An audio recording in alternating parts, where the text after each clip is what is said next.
네, 다시 한번 같이 읽어보도록 하겠습니다. 내 하나님 여호와께서 내 마음과 내 자손의 마음에 할례를 베푸사 너로 마음을 다하고 뜻을 다하여 내 하나님 여호와를 사랑하게 하사 너로 생명을 얻게 하실 것이며. 이스라엘 백성들이 지금 바벨론 포로 70년에 끌려가게 되어질 것을 하나님께서 미리 말씀하셨어요. 그리고 나서 그 바벨론 포로, 적군에서 포로가 된 상황에서 다시 돌아오게 되어질 때를 이야기하는 겁니다. 그때가 되어지면 하나님께서 마음의 할례를 행하게 하시고 사람들의 마음의 할례를 행하시겠다라는 겁니다. 원래 할례는 마음에 하는 것이 아닙니다. 할례는 남자의 성기에 하게 되어 있습니다. 그런데 그곳에 하지 아니하고 이제 그 할례를 마음에 하겠다. 그러니까 할례는 하나님께서 그 언약을 기억하시겠다라는 것이죠. 하나님께서 그 언약을 기억하시겠다. 근데 문제는 이스라엘 백성들이 언약을 믿지 않았고 기억하지 않으셨기 때문에 하나님께서 언약을 기억하지 않으셨고 이스라엘을 위해서 일하지 않으셨다라는 거죠. 그래서 하나님이 일하실 수 있도록 하나님께서는 사람들의 마음에 할례를 행하게 하시고 그 할례 받은 자들이 하나님의 약속을 믿고 그 약속을 의지해서 살아갈 때 하나님께서 언약을 기억해서 이스라엘 백성들을 위해서 일하겠다라는 겁니다. 그래서 오늘은 마음의 할례 두 번째 시간인데요. 이 마음의 할례를 받은 우리들이 왜 그렇게 중요한가? 그리고 할례를 받지 못하면 하나님과의 약속과는 점점점 멀어지는 겁니다. 그래서 우리는 오늘 말씀을 통해서 할례를 어떻게 받아야 되는지를 여러분들이 잘 깨달으시고 무조건 예수 믿으면 할례 받습니다 라고 여기면 안 됩니다. 물론 맞습니다. 예수님을 믿음으로 할례를 받습니다. 그러나 그것으로 그쳐버린다면은 우리는 할례 받는 기간이 있는데 그 기간을 놓쳐버리는 자가 되어지는 겁니다. 지난 시간에는 우리 마음의 할례를 받기 위해서 예수께서 십자가에서 죽어주셨다고 했습니다. 사람들은 나 예수님 믿으니까 할례 받았다라고 생각하는데 그렇지 않지요. 할례 받는 기간이라는 것이 있다는 것을 기억해 주시고 할례를 받아야만이 그 뒤에 하나님의 약속이 너의 토지 소산 네가 가축으로 기르는 모든 것들 기르는 가축의 모든 것들까지도 너의 손으로 하는 모든 것들에 내가 복을 내리리라. 그 약속이 9절 10절에 이루어져 있는데 우리 마음에 할례를 꼭 받으시고 여러분은 할례 받는 것을 좀 놓치지 않기를 바라고요. 정말 할례를 꼭 받으실 수 있기를 바랍니다. 먼저 마태복음을 가서 보도록 하겠습니다. 마태복음 13장입니다.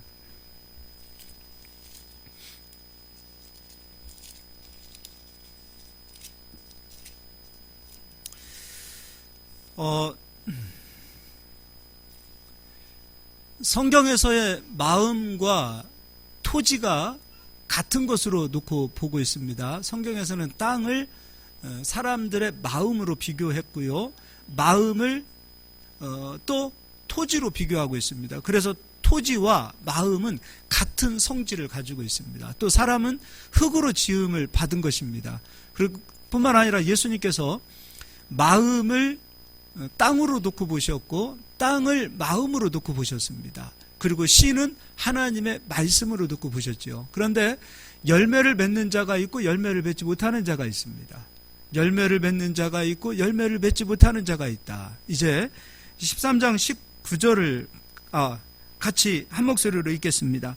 아무나 천국 말씀을 듣고 깨닫지 못할 때는 악한 자가 와서 그 마음에 뿌려진 것을 빼앗나니 이는 곧 길가에 뿌려진 자요.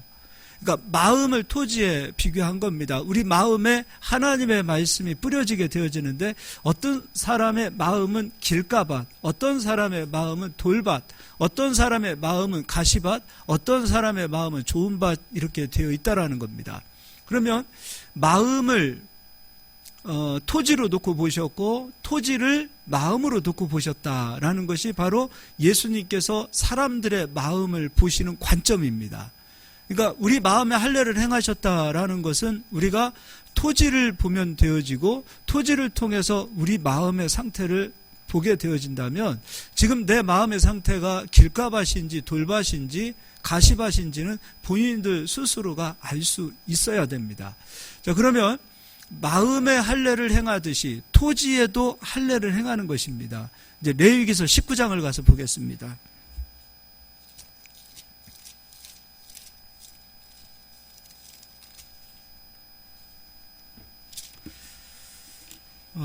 레위기서 19장 23절입니다.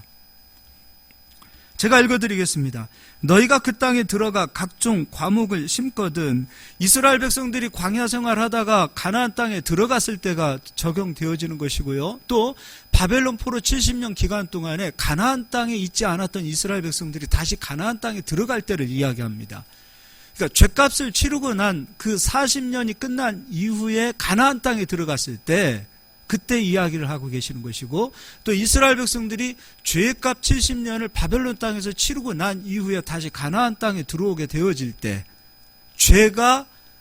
죄값이 끝나는 상태가 되었을 때 가나안 땅으로 들어오게 되어질 때 땅은 할례를 받아야 된다는 겁니다.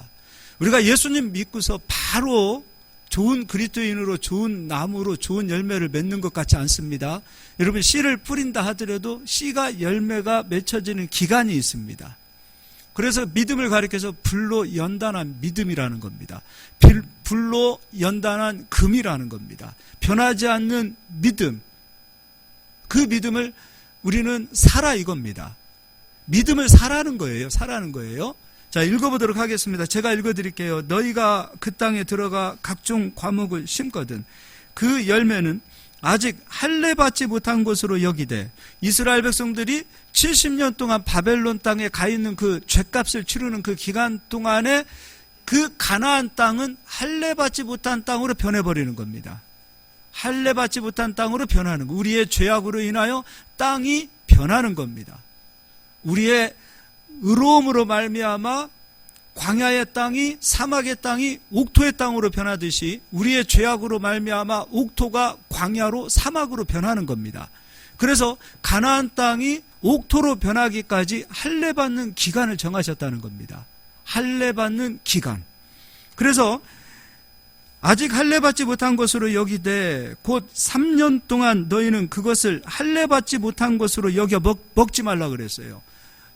바울 사도도 얘기했습니다. 새로 입교한 자에게 직분 주지 마라. 그 얘기를 하고 있어요. 새로 예수 그리스도를 믿는 자에게 직분 주지 마라. 왜냐하면 할례 받는 기간을 봐야 된다는 거예요. 그의 믿음이 진짜인지 가짜인지를 보라 이겁니다. 이게 성경에서 말하고 있는 거예요. 그래서 3년 동안은 그가 할례 받는 믿음을 가진 자인지 아니면 할례 받지 못한 믿음을 가진 자인지 그 기간이 3년이라는 거예요. 근데 이게요, 짧으니까 3년이지 어떤 사람은 30년 돼도 할례 받지 못한 사람이 있어요. 죽을 때까지 할례 받지 못한 사람이 있어요. 아직도 영원히 자기 옛사람으로 사는 사람들이 수없이 많습니다. 앞에서는 믿음 있는 사람처럼 하고 뒤에 가서는 그냥 그런 사람들 많아요. 내 얘기하지 않아도. 앞에서는 믿음 있는 척하지만 뒤에 가서는 믿음이 없는 사람, 하나님과 상관없는 사람, 성도와 교회와도 상관없는 사람, 그런 사람들이 있을 수 있습니다. 앞에서는 찬양하고 앞에서는 믿음 좋고 앞에서 목사님도 마찬가지입니다. 앞에서 설교하고 한다 하더라도 천사의 말을 한다 하더라도 할례 받지 못한 믿음이 되어지면 그 믿음은 가짜가 될 수 있는 거예요. 길가밭이 될 수 있고 돌밭이 될 수 있고 가시밭이 될 수 있어요. 믿음 좋다가 환경에 따라서 상황에 따라서 믿음이 쑥대밭이 되어버리는 경우도 많아요. 근데 중요한 것은 자기만 믿음이 떨어지는 게 아니라 다른 사람의 믿음도 같이 끌어내리기 때문에 그것이 문제라는 겁니다. 이게 참 안타까워요. 할례를 받지 못한 믿음은 나의 믿음 떨어지는 것이 아니라 나의 믿음으로 인하여 다른 사람의 믿음도 끌어내립니다. 이게 문제라는 거예요. 그래서 이 할례 받는 기간이 3년의 기간을 놓고 보았습니다. 그 기간 동안에 떨어지는 열매는 그 기간 동안에 익어진 그 열매는 손도 대지 말라는 겁니다. 먹지도 말라는 겁니다. 그리고 나서 24절입니다. 넷째 해에는 그 모든 과실이 거룩하니 여호와께 드려 찬송할 것이요. 넷째 해가 돼도 그거 먹지 말라는 겁니다. 이 모든 것은 이제 할례 받은 열매가 되어지기 때문에, 할례받은 토지가 되었기 때문에 아버지께 요제로 다 드리라는 겁니다. 그리고 비로소 다섯째 되는 해의 열매를 이스라엘 백성들이 수확할 수 있게 되어집니다. 25절을 같이 읽겠습니다. 다섯째 해에는 그 열매를 먹을지니 그리하면 너희가 그 소산이 풍부하리라. 나는 너희의 하나님 여호와니라. 할례받은 기간이 3년이라는 겁니다. 우리의 마음이 적어도 할례를 받아 열매를 맺는 그 기간이 5년이라는 겁니다. 이게 짧아서 5년이라는 겁니다. 우리의 마음이 그리스도의 사람으로서 그리스도의 향기가 나기까지 그 할례받는 기간이 하루아침에 되어진다는 것이 아닙니다. 하루아침에 불 받아서 되는 게 아닙니다. 하루아침에 성령 받아서 되는 거 아닙니다. 하루아침에 기도원 가서 기도 열심히 했다고 우리가 변하는 것이 아닙니다. 우리는 어느 날 갑자기 은혜 받으면 될 거라고 생각합니다. 극적으로 은혜 받은 사도 바울도 하나님이 바로 쓰지 않았어요? 바로 쓰지 않았어요. 그는 무명생활로 하나님 나라와 복음을 증거하기 위하여 막 목숨까지 바칠 각오를 가지고 있었지만 하나님은 쳐다도 안 봤습니다. 쳐다도 안 봤어요. 그는 믿음이 있었고 열정이 있었지만 하나님은 그를 낙향시키셨어요. 그리고 사용하지 않았습니다. 그가 철저히 할례받는 그 기간을 겪고 난 이후 하나님은 그를 들어서 사용하셨습니다. 우리가 불 받았다고 해서 신학교 갔다고 해서 바로 하나님 들어서 쓰시는 거 아닙니다. 내가 세계 민족을 위해서 복음을 땅끝까지 증거하기 위하여 주여 나를 써주십시오라고 나를 들어서 주님 앞에 헌신한다고 바로 쓰시지 않습니다. 하나님께서는 할례받은 그 기간, 할례받은 그 심령을 가진 자들을 통해서 일하시고 역사하시는 것입니다. 그래서 여러분, 내가 예수님을 믿음으로 바로 복이 올 거라고 그런 생각들, 착각들을 할 수 있습니다. 그럴 수 있습니다. 그러나 할례의 기간이 겪어져야만이 풍성한 열매를 먹을 수 있습니다. 이 할례를 받지 못한 심령들이 되기 때문에 해도 안 되고 될 것 같은데 안 되고 된 줄 알고 갔는데 안 되는 역사들이 나타나는 겁니다. 이 할례가 돼야만이 열매가 맺혀지는 겁니다. 이제 에스겔서를 뒤로 넘겨서 보도록 하겠습니다. 에스겔서 47장입니다. 우리가 잘 아는 말씀입니다. 하나님의 말씀이 성전에서 흘러나옵니다. 그 말씀을 물로 비교를 했습니다. 그 말씀이 흘러오게 되어지는데 이 말씀이 많은 사람들에게 흘러가기 시작합니다. 그런데 어떤 사람은 그 말씀, 그 물을 발만 담궈요. 들어가지 않아요. 말씀으로 들어가야 무릎이 닿고, 말씀이 들어가야 허리가 닿고, 말씀 속으로 더 들어가야 헤엄칠 만큼 말씀이 나를 지배하고 정복하는데 들어가지 않아요. 발만 담그고 빠지는 겁니다. 그래서 물이 성전에서, 하나님의 말씀이 성전에서 흘러오게 되어지는데 이 말씀 안으로 들어가지 않는 겁니다. 그러니까 할례가 안 되는 겁니다. 그냥 자연적으로 내가 가만히 있으면 말씀이 내게 들어오는 게 아닙니다. 하나님의 은혜는 가만히 자연적으로 나에게 주어지는 것이 아닙니다. 우리가 은혜를 생각하니까 내가 가만히 있어도 하나님께서 나에게 은혜를 주신다가 아닙니다. 은혜란 나는 가만히 있었고 하나님께서 예수 그리스도를 십자가에 죽이셔서 그를 믿는 자마다 구원을 주시겠다라는 것이 은혜이고, 이제 예수 그리스도를 믿는 자들은 예수 그리스도의 생명 안으로 들어가야 되는 겁니다. 그래서 사람이 떡으로만 사는 것이 아니요 하나님 입에서 나오는 말씀으로 산다. 그래서 광야의 기간을 겪게 하시고 시험하시고 마침내 복을 주실 때 하나님께서 사람은 떡으로 사는 것이 아니요 하나님 입에서 나오는 말씀으로 산다. 그거 알려주기 위해서 하나님께서는 우리 믿는 자들에게 광야의 길도 걷게 하시고 때로는 시험도 하시고 때로는 풍랑을 만나기도 하시고 마침내 우리에게 복을 주시는 하나님의 역사가 나타나는 겁니다. 근데 사람들이 안 들어갑니다. 첫 번째는 자기 지식이 하나님의 말씀을 막습니다. 내 생각과 하나님의 말씀이 맞지 않아요. 찬양하고 감정적으로 팡팡 뛰는 것은 좋은데 말씀이 내 안에 들어오는 것은 사람들이 관심을 갖지 않습니다. 말씀이 적용이야.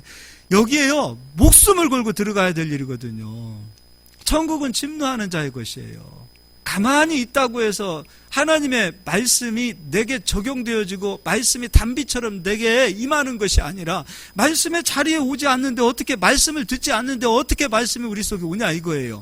들어오라 이겁니다. 들어가라 이겁니다. 들어가라 이거예요. 주일 한 번 오고서 어떻게 믿음이 성장했다고 얘기할 수 있어요? 왜 난 믿음이 안 자라요? 아유, 어떻게 믿음이 안 자랄 수밖에 없지요. 안 자라지요. 주일날 한 번 와서 예배 드리고서 여러분들이 믿음이 자라기를 기대하십니까? 안 되잖아요. 그러니까 우리 영혼은 영혼이기 때문에 말씀이 갈급하기 때문에 채워지지 않으니까 엉뚱한 것도 찾는 거 아니에요. 유튜브 뒤지고 우리 교회 설교도 유튜브로 나가지만 이거 엉뚱한 거 찾는 거예요. 자극적인 거 찾는 거죠. 그게 아니에요. 말씀 안으로 들어가서 무릎으로 허리로 그리고 헤엄칠 만큼 말씀 안으로 들어가는 그런 마음들이 돼야 되는데 안 들어온다 이거예요. 들어가지 않는다 이거예요. 그래서 할례가 안 되는 거예요. 변화될 만하면은 다시 빠져나가는데 어떻게 되겠어요? 그 생명의 말씀의 물입니다. 물이 여기까지 아구까지 다 채워져서 그 물이 헤엄칠 만큼 되어져야 되는데 말씀에서 헤엄치는 자가 돼야 되는데 안 들어가는 거예요. 들어질만 하면 다시 빠져나가는 거예요. 여러 가지 이유를 대죠. 여러 가지 이유를. 두 번째는 자기 육신이 약하다라는 핑계를 대고서 안 들어가는 겁니다. 피곤해서 힘들어서 시간이 없어서 안 들어갑니다. 자기 생각이 맞고 자기 생각이 좀 열릴만 하니까 자기 육체를 핑계대고 안 들어오고 그 신앙생활을 생명을 얻어가는 겁니다. 여기 있는 사람은요, 저는 말씀을 전하는 거고 여러분은 말씀 받아가는 거예요. 저는 생명의 말씀을 전한 책임이 있고 여러분은 생명의 말씀을 받아야 될 책임이 있어요. 제가 전하지 않아서 여러분이 못 받았다면 그건 저의 책임이지만 그 핏값은 제가 받지만 저는 전했는데 여러분이 받지 않고 그 말씀을 여러분이 생명수로 받아 할례를 받지 않으면 그 책임은 열매 맺지 못한 책임은 성도님들에게 있는 거예요. 여러분에게 있는 거예요. 근데 열매가 맺혀지지 않으면 그 모든 대가는 다 또 누구에게 갑니까? 하나님 원망하고 목사님 원망하지요. 자기가 생명 안으로 들어가지 않았음에도 불구하고 말씀 안으로 좀 들어오면 하나님이 일을 하시겠는데 내 말이 너희 안에 거하고 너희가 내 안에 거하면 무엇이든지 구하라. 그래야면 내가 시행하리라. 근데 안 들어와요. 자기 계획, 자기 생각, 자기 프로그램 이런 것들은 어마어마하게 세워놓는데 그것을 세워놨다면 먼저 생명의 말씀이 내 안에 채워져서 말씀이 일하도록 내가 말씀에 순종하도록 할례를 받는 그 기간을 잡아야 되는데 안 된단 말이에요. 5년이 돼도 6년이 돼도 10년이 돼도 20년이 돼도 여기서 하나님 신앙생활 한다고 하면서도 불구하고 말씀 안으로 들어오지 않으면 할례 못 받습니다. 예수님을 믿어서 구원은 받지만 열매와는 상관없는 그리스도인이 되는 겁니다. 할례가 굉장히 중요한 거예요. 자동적으로 내가 가만히 있는데 하나님의 말씀이 내게 들어온다가 아닙니다. 은혜라는 것은 나와 상관없이 내가 1%도 십자가에서 죽지 않았고 1%도 적용하지 않았는데 하나님께서 예수 그리스도의 십자가에 죽이신 것이 은혜요. 그 은혜를 잡은 자들이 은혜를 얻은 거예요. 할례라는 것은 그 기간을 3년 두시고 4년 두시고 5년 두었던 것은 들어오라는 겁니다. 에스겔서가 47장 그 얘기하고 있어요. 하나님의 말씀이 성전에서 강단을 통해서 흘러간다는 것을 예언했습니다. 그런데 이 말씀이 어떤 사람은 그냥 발만 담그다 빠지는 사람이 있고 무릎이 닿아서 건널만 하니까 여러분 무릎까지 물이 있을 때 수영장에 가서요 무릎까지 물 닿고서 한번 가보십시오. 걷는 거 힘듭니다. 맨발로 그냥 평지를 걷는 것과 무릎까지 닿는 그 물을 걷는 것과 힘이 들어요. 쉬운 거 아닙니다. 고난입니다. 핍박입니다. 말씀이 고난을 주고 핍박을 줍니다. 자연스럽지 않아요. 옛 아담으로 살았던 자유롭던 나의 발목을 잡아요. 말씀이 자유롭지 않아요. 부자연스러워요. 물을 한번 걸어보셔요. 물에 빠져서 걸어보십시오. 부자연스럽습니다. 허리까지 들어오십시오. 더 힘듭니다. 걸어 나가기가 힘듭니다. 앞으로 전진하기가 더 힘듭니다. 옛 아담이 살아있는데, 옛 습관이 살아있는데, 세상 지식으로 살았는데, 지금까지 하나님과 상관없는 인생을 살았던 내가 하나님의 말씀을 사는데 편할 리가 있겠습니까? 어렵습니다. 힘듭니다. 고난입니다. 핍박입니다. 그래서 말씀이 우리에게 핍박을 줍니다. 이거 아닌가 보다. 난 자유롭게 살고 싶다 해서 빠져나가기 시작하는 거예요. 하나님 은혜 안에 들어오면 진리가 너희를 자유케 하리라 말씀했는데, 이 말씀 안으로 들어오니까, 신앙생활 하니까 자유가 아니라 고난이 오고 핍박이 오고 어려움이 오니까 이거 아니네, 내가 신앙생활을 잘못했나 보네, 빠져나가는 겁니다. 그래서 다시 옛사람을 찾고 옛 아담을 그리워하고 다시 애굽을 그리워해서 다시 돌아서는 겁니다. 설령 그렇게 돌아섰다 하더라도 다시 아버지께 할례받는 기간을 겪게 되어진다면 또 시작합니다. 발목이 들어가고 허리가 들어갑니다. 그냥 처음부터 헤엄칠 수 있는 그 은혜가 우리에게 주어지는 것이 아닙니다. 단계가 필요합니다. 다시 발목을 겪어야 됩니다. 또 다시 허리를 겪어야 됩니다. 그렇다고 해서 야 이거 안 되겠다, 다시 뒤돌아서면은 또 헤엄칠 수 있는 그런 은혜를 경험할 수 없습니다. 할례를 받지 못합니다. 그래서 이것이 계속해서 반복되어지는 것을 가리켜서 진펄과 갯벌이라는 겁니다. 은혜에 들어왔다가 다시 빠지고, 들어올만 하면 다시 빠지고, 들어왔다고 생각했다가 다시 힘들다 그러면 다시 빠져나가는 그 상태를 진펄과 갯벌의 상태라는 겁니다. 우리는 할례를 받아서 헤엄칠 만큼의 그 은혜의 자리까지 들어가야 됩니다. 여기까지 들어가야 성도입니다. 여기까지 들어가야 목사입니다. 여기까지 들어가야 그리스도인입니다. 그래야 향기가 납니다. 우리는 우리 향기가 나는 게 아니에요. 그리스도의 향기가 나야 됩니다. 내 머리부터 발끝까지 물에 다 잠겨야 그리스도의 향기가 나는 겁니다. 내가 조금이라도 살아있으면 나의 썩은 냄새가 나는 겁니다. 내가 조금이라도 물에 잠기지 않으면 잠기지 않은 그 부분으로 인하여 썩은 냄새가 나는 겁니다. 옛 아담의 그 타락한 그 본성으로 인하여 나타나는 그 썩은 냄새가 진동하게 되어 있는 겁니다. 그래서 우리는 잠겨야 됩니다. 썩은 열매를 맺혀서는 안 됩니다. 잘 익은 열매를 맺혀서 하나님께 영광을 돌려야 됩니다. 예수님께서 말씀하셨습니다. 열매를 맺지 않으면 내가 찍어버리겠다. 못된 나무는 못된 열매를 맺고 좋은 나무는 좋은 열매를 맺는다. 좋은 열매를 맺기를 예수님은 원하셨어요. 나는 포도나무여 너희는 가지니 너희가 내 안에 거하여야 너희가 좋은 열매를 맺는다 그랬어요. 그런데 예수님께서 내 안에 거하는 것이 무엇인지를 말씀하실 때, 내 말이, 나의 생명의 말씀이 너희 안에 거하면, 예수님 생명의 말씀이 너희 안에 거하면, 너희 안에 예수님의 생명의 말씀이 거하면 무엇이든지 구하라. 그리하면 너희가 열매를 얻으리라. 말씀이 우리 안에 거하지 않았는데 열매를 맺습니까? 허리까지 맺었다고 해서 열매를 맺혀지는 것이 아니요, 발목까지 맺혀졌다고 열매가 맺혀지는 것이 아닙니다. 오히려 부자연스럽습니다. 말씀이 발목 정도로만 오면 걷는 것조차도 힘듭니다. 교회 오는 것도 힘듭니다. 허리까지만 오는 거요, 여러분 얼마나 어려운지 모릅니다. 허리까지 물이 차 있는 수영장에 가서 한번 걸어보십시오. 이건 힘이 듭니다. 물의 중력이 나를 잡습니다. 그래서 말씀이 우리에게 고난입니다. 그래서 예수님께서는 우리가 말씀 속에 푹 들어가기를 원합니다. 말씀이 우리 안에 지배하기를 원하시고, 우리가 생명의 말씀을 정말 우리 속에 할례를 받아서 그 말씀이 우리를 채우고 우리는 그 말씀에서 헤엄을 치는, 그리하여 말씀에 의하여 열매를 맺는 생명나무의 열매가 우리를 통해서 맺혀지는 그런 역사가 나타나기를 주 예수의 이름으로 축원드립니다. 우리가 다 읽어보면 시간이 걸립니다. 물은 성전에서 흘러나옵니다. 물이 발목에 오르고 무릎에 오르고 허리에 오르고 헤엄칠 만한 물이 되었습니다. 그때 7절입니다. 내가 돌아가니 강 좌우편에 나무가 심이 많더라.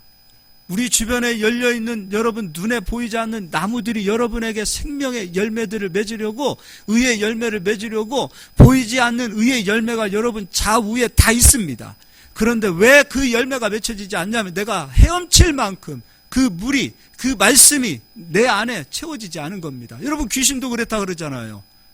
물 없는 곳으로 다니며 시계를 구하다가, 물 없는 곳으로 다니며 쉬기를 구하다가 와서 보니까 물이 없어요. 깨끗해요. 이 사람 예수님 믿었는데, 예수님은 믿었는데 할례를 받지 않아서 그 심령에 말씀이 물이 없어요. 그러니 이전보다 악한 귀신 7을 데려와서 이전보다도 더 악하게 되더라. 지금 이 시대가, 마지막 시대가 이와 같더라. 그렇게 이야기하고 있어요. 이 얘기 무슨 얘기예요? 마지막 시대가 되면 사람들은 예수님을 믿어요. 좋아요. 기뻐요. 예수님을 믿어서 구원을 받아요. 그런데 물로 들어가지 않아요. 말씀으로 들어가지 않아요. 무릎에서 멈춰요. 들어갔다 빠져요. 허리까지 들어와 보니까 이거 안 되겠다 싶으니까 다시 빠져요. 그리고 반복해요. 또 반복해요. 또 반복해요. 나갔다 또 들어가야지. 나갔다 다시 은혜 잡아야지. 나갔다가 보니까 이거 아니네. 팍팍하네. 다시 들어와야지. 반복하더라 이거예요. 마지막 세대가 꼭 이와 같더라. 열매를 맺지 못합니다. 그래서 나타나는 현상이 9절입니다. 이 강물이 이르는 곳마다 번성하는 모든 생물이 살고 또 고기가 심히 많으리니 이 물이 흘러감으로 바닷물이 되살아나겠고 이 강이 이르는 각처에 모든 것이 살 것이며, 예수께서는 자유를 주기 위해 오셨어요. 포로된 자에게 자유를, 묶인 자에게 자유를, 저주받은 자에게 축복을 주기 위해서 오셨다 이겁니다.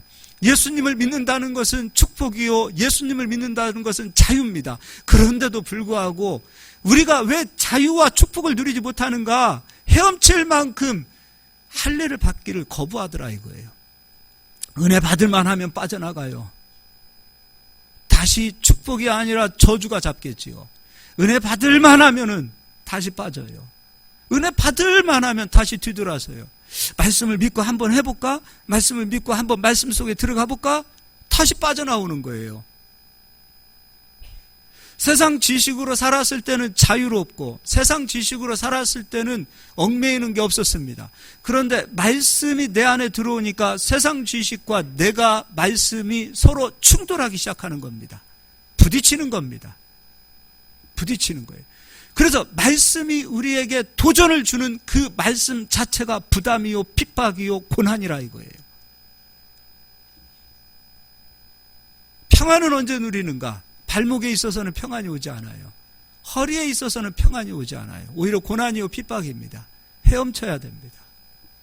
말씀 속에 그냥 푹 들어가야 됩니다.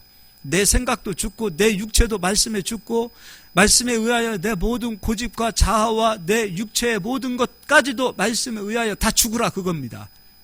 그래야 하나님의 성령께서 우리 육체를 쓰시고 우리의 영혼을 쓰시고 우리의 비전을 쓰시고 우리의 꿈을 쓰시고 우리가 드리는 기도를 쓰시는 겁니다. 죽어야 됩니다. 우리의 생각도 말씀 속에 죽어야 되고 우리의 모든 육체도 말씀에 의하여 우리의 정욕도 우리의 감정도 십자가에 못이 박혀져야 됩니다. 그냥 박혀집니까? 나 오늘부터 내 정을, 욕심을 십자가에 못 박습니다. 하나님 못 박아집니까? 그렇지 않습니다. 내가 결단한다고 서원한다고 못 박아지는 것이 아닙니다. 못 박아지기 위해서는 헤엄치십시오. 물속에 들어가십시오. 죽어야 됩니다. 할례의 기간이 필요합니다. 할례 받을만 하면 되돌아서고 할례 받을만 하면 다시 돌아서는 자가 되어서는 절대로 우리는 할례를 받을 수 없습니다. 열매 맺혀지지 않습니다. 그래서 11절입니다. 그 진펄과 개펄은 되살아나지 못하고 소금 땅이 될 것이며, 진펄과 개펄은 되살아나지 못한답니다. 진펄과 밀물과 썰물이 들어왔다가 나갔다 들어왔다 나갔다. 그래서 진흙 땅이 되어지는 그 땅은 되살아나지 못한다는 겁니다. 쓰시지 않겠다는 겁니다. 열매가 맺어질 수 없습니다. 진흙 땅에서는 조개는 캘 수 있지만 그곳에 나무를 심어서 열매는 맺을 수 없습니다. 그곳에서 낙지는 잡을 수 있을지 모르겠지만 거기다가 소나무를 심는 미련한 사람은 없을 것입니다. 소나무의 씨앗이 그곳에 떨어졌다 하더라도 열매 맺을 수 없습니다. 아무리 좋은 씨앗이 그곳에 떨어졌다 하더라도 그 씨앗은 그곳에 생명을, 뿌리를 내릴 수가 없습니다. 그런데 참 어떻게 희한하게 예수님께서 마지막 세대가 이와 같다라 그랬어요. 진펄과 개펄, 할례 받기를 거부하고 들어왔다 나왔다 들어왔다 나왔다의 세대가 마지막 세대라고 말씀하고 있는 것을 보게 됩니다. 그런데 중요합니다. 할례를 받아야 됩니다. 여러분 고난이 된다 하더라도, 핍박이 온다 하더라도 말씀이 여러분에게 환난을 줍니다. 말씀이 여러분에게 환난을 준다 하더라도 이기시고 견디십시오. 이기는 자에게 기둥과 같은 자가 되게 하시고 이기는 자에게 면류관을 주신다고 하셨습니다. 이겨야 됩니다. 우리 이겨야 됩니다. 신앙생활은 이겨야 됩니다. 이겨야 됩니다. 그래서 할례를 받으시길 바랍니다. 계시록에 온통 예수님은 이기는 자에게 내가 면류관을 주리라. 이기는 자에게 예수님께서는 생명의 면류관을 주셔서 열매를 맺게 하시는 겁니다. 여러분 할례 받으십시오. 뒤돌아서지 마십시오. 말씀은 여러분에게 평안한 길로 인도하지 않습니다. 말씀은 우리에게 고난을 가져옵니다. 말씀은 우리에게 너무나 부자연스럽게 말씀은 우리를 어렵게 합니다. 말씀은 우리에게 핍박을 줍니다. 말씀은 우리에게 자연스러운 자유를 주지 않습니다. 그러나 할례를 받은 그 기간은 말씀은 우리에게 자유를 주고 말씀은 우리에게 열매를 주고 말씀은 우리에게 축복을 가져옵니다.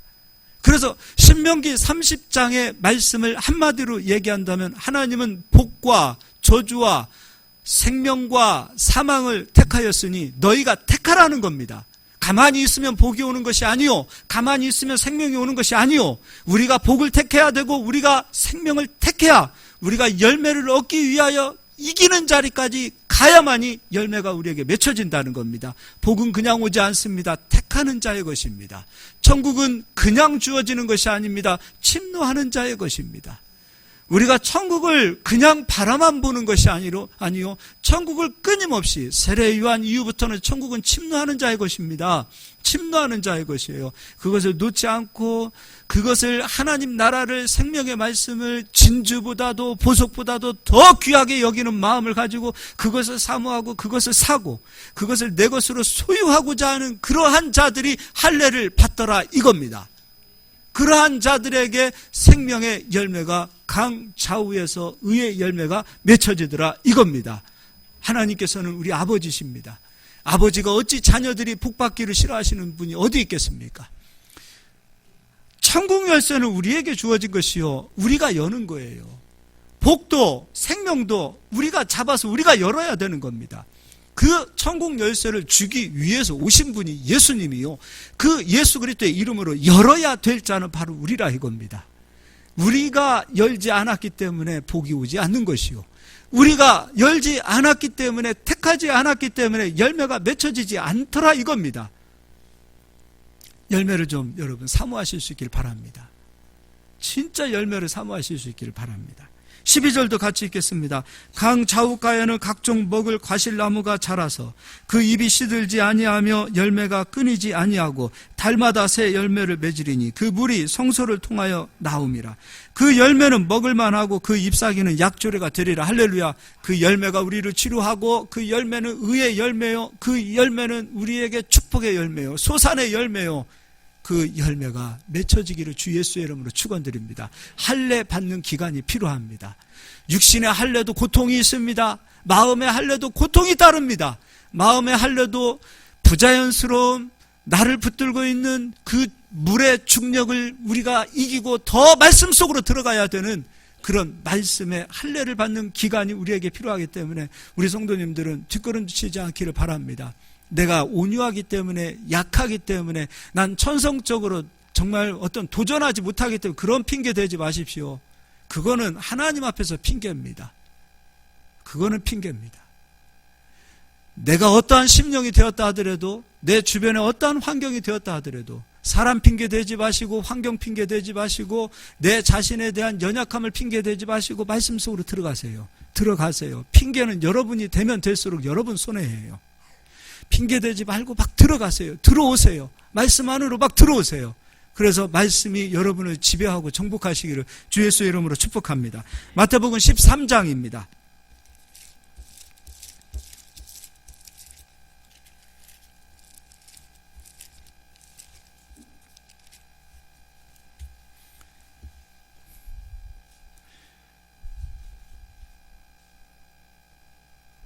진짜 정말 이 예배 시간이 막 그래요. 막 한 5시간 이렇게 되면 좋겠어요. 내가 왜 그러냐면 이게 그냥 우리 성도님들 그렇다고 매일 새벽 나오시는 거 아니잖아요. 그렇다고 가시면서 기록되어진 성경 말씀, 설교 말씀 계속 듣고 다니시는 거 아니잖아요. 얼마나 바쁩니까? 그 설교 말씀 듣는 거는 집중해서 들어야 되지만 찬양은 그냥 들어야 되니까 대부분 찬양 듣지 설교 말씀 잘 안 듣습니다. 그 훈련 되기까지 그게 쉬운 거 아닙니다. 하나하나 성경 놓치지 않고 들어야 되니까. 그렇지 않아요? 그러니까 이 목사님의 마음은 그렇습니다. 여기 빨리 설교하고 끝나고 가야지. 제가 아는 후배 목사님은 새벽 예배 5분 설교하는데 그렇게 힘들답니다. 5분 설교 준비하는 것도 힘들고 5분 설교 때문에 스트레스 받고 그렇다는데 저는 5분이 아니라 새벽 시간이 너무 짧아서 고민이에요. 저만 갈급한 것 같아요. 저만.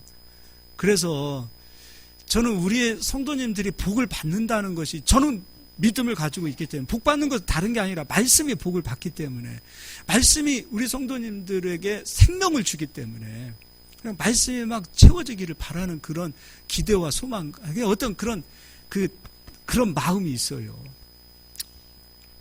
예, 이게 여러분이 알라나 모르겠습니다. 제가 예수님의 이름으로 양심을 걸고 하는 얘기입니다. 정말 그런 마음이 있어요. 한 사람이라도 더 이 주일날 오는 만큼이라도 더 좀 은혜를 받고 갔으면 하는 마음. 은혜 받았다라는 게 여러분 좋은 소리 해서 눈물 흘리고 막 오늘 감동받아서 이게 은혜가 아니에요. 은혜는 하나님의 말씀이 나를 지배하고 정복하는 거예요. 내가 깨지는 거예요. 내가 막 부서지는 거예요. 그게 은혜입니다. 막 그런 은혜를 받았으면 좋겠어요. 그래서 막 한 주일 예배도 우리 초대교회 때 한국교회 막 5시간, 7시간 설교했다는데 그때는 그 몇 프로 되지 않았던 성도님들이 세상의 소금이요 빛의 역할을 감당했잖아요. 지금 한국교회 1000만을 이야기하던 이 시대가 지금 빛이요 소금이라는 얘기를 못합니다. 숫자는 늘어났지만 빛이요 소금이라고 얘기를 못합니다. 왜요? 사람 냄새 나서요. 말씀이 우리에게 그리스도의 향기를 나타나게 하는데 말씀이 채워지지 않으면 사람 냄새 납니다. 사람 냄새. 제가 지금 설교하는데 저쪽 뒤에서 성찬식 있으니까 빨리 끝내라고 이렇게 표시를 줘서 제가 하는 겁니다. 좀 부담 좀 주지 마세요. 알아서 끝납니다. 예. 할렐루야. 예. 빨리 성찬식 하고 싶으신 것 같은데 빨리 끝내도록 하겠습니다. 우리 18절 같이 읽겠습니다. 그런즉 씨 뿌리는 비유를 들으라. 아무나 천국 말씀을 듣고 깨닫지 못할 때는 악한 자가 와서 그 마음에 뿌려진 것을 빼앗나니 이는 어디에 뿌려졌어요? 길가에 뿌려졌어요. 발바닥 수준이나 될려나 모르겠습니다. 길가를 걸어다니는 그 발바닥의 수준이 있을 거라고 생각합니다. 절대 깨닫지 못합니다. 여기에 머물지 않기를 바랍니다. 길가에 머물게 되면 말씀 들으면 혼미해지고 깨어있지 못해요. 자꾸 말씀만 들으면 졸려요. 자꾸 성경만 피면 졸려요. 성경책이 수면제입니까? 잠 안 오면 성경책 피고 성경책 보신다는 분들 꽤 많던데 길가입니다. 20절입니다. 돌밭에 뿌려졌다는 것은 말씀을 듣고 즉시 기쁨으로 받되 그러면 말씀을 깨워서 막 오늘 기쁘다 행복하다 막 말씀 받고 은혜 받았다 너무 기뻐하지 마세요. 그것으로 끝나면 안 됩니다. 돌받을 경우가 수없이 많습니다. 목사님들이 제일 경계 1호의 대상이 누군지 아세요? 말씀 듣고 목사님 은혜 엄청 받았습니다. 엄청난 이야기를 하시는 분들은 경계의 대상입니다. 진짜예요? 진짜입니다. 목사님들이 청빈돼서 교회 처음 왔는데 설교 듣고 환영하시는 분들이 다 나중에 목사님 쫓아냅니다. 처음 환영했던 분들 얼굴 기억해야 됩니다. 저분들 조심해야지. 이거 진짜입니다. 진짜예요. 진짜입니다. 그런 분들이 쫓아냅니다. 환영했던 분들이. 말씀을 듣고 처음 막 기쁘다 신나다 막 구주 오셨네 하셨던 분들. 왜요 여러분? 그래서 속으면 안 돼요. 저도 안 속습니다. 오늘 막 은혜 받았습니다. 어쩌면 안 속습니다. 네, 감사합니다 하고 말죠. 21절입니다. 그 속에 뿌리가 없어 잠시 견디다가 말씀 보세요. 제가 읽어드리겠습니다. 말씀으로 말미암아 말씀이 환난을 가져오고 박해를 가져오기 때문에 넘어진답니다. 말씀으로 환난과 박해를 겪습니다. 말씀 안으로 기뻐서 들어왔는데 발목이 다니까 걷는 게 부자연스러운 거예요. 길가를 마음 놓고 뛰어다닐 때는 좋았는데 오히려 자유롭지 않은 거예요. 말씀이 환난과 박해를 가져옵니다. 22절 가시떨기에 뿌려졌다는 것은 말씀을 들으나 세상의 염려와 재물의 유혹에 말씀이 맡겨 결실하지 못하는 자요. 할례를 받은 거예요? 못 받은 거예요? 다 못 받았어요. 길가, 돌밭, 가시밭, 할례 못 받았어요. 할례를 못 받아요. 돌아가신 별세하신 장한 목사님께서 저에게 하셨던 말씀이 있어요. 우리가 창립 예배 때 2006년 6월 4일 날 목사님이 오셔서 하셨던 말씀이 있어요. 오늘 이 말씀을 하셨어요. 길가, 돌밭, 가시밭, 좋은 밭. 목사님은 길가밭의 성도가 돌밭이 되기 위하여, 돌밭의 성도가 좋은 밭이 되기 위하여, 가시밭의 성도가 좋은 밭이 되기 위하여,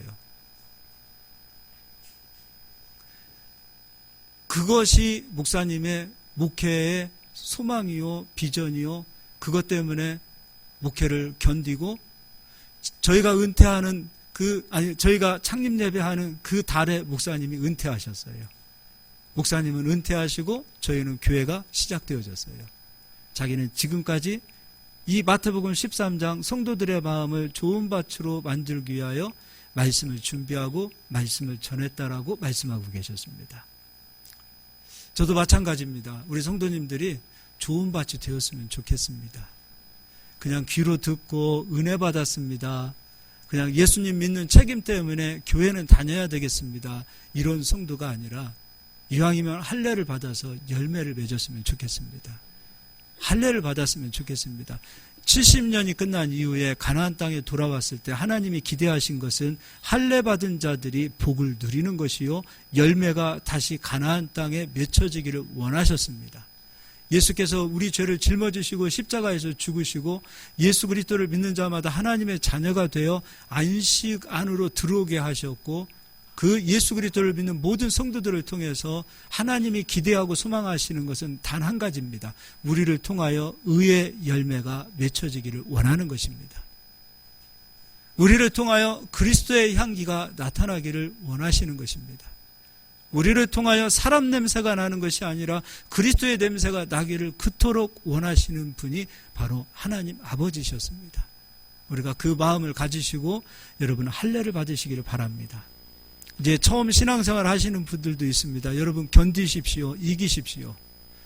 신앙생활을 오래 하신 분들도 있습니다. 여러분 다시 내가 돌밭이라면 다시 처음부터 다시 시작하시는 마음으로 들어가셔서 내가 이 정도 설교 말씀 들었기 때문에 많이 안다라는 것까지 내려놓으실 수 있기를 바랍니다.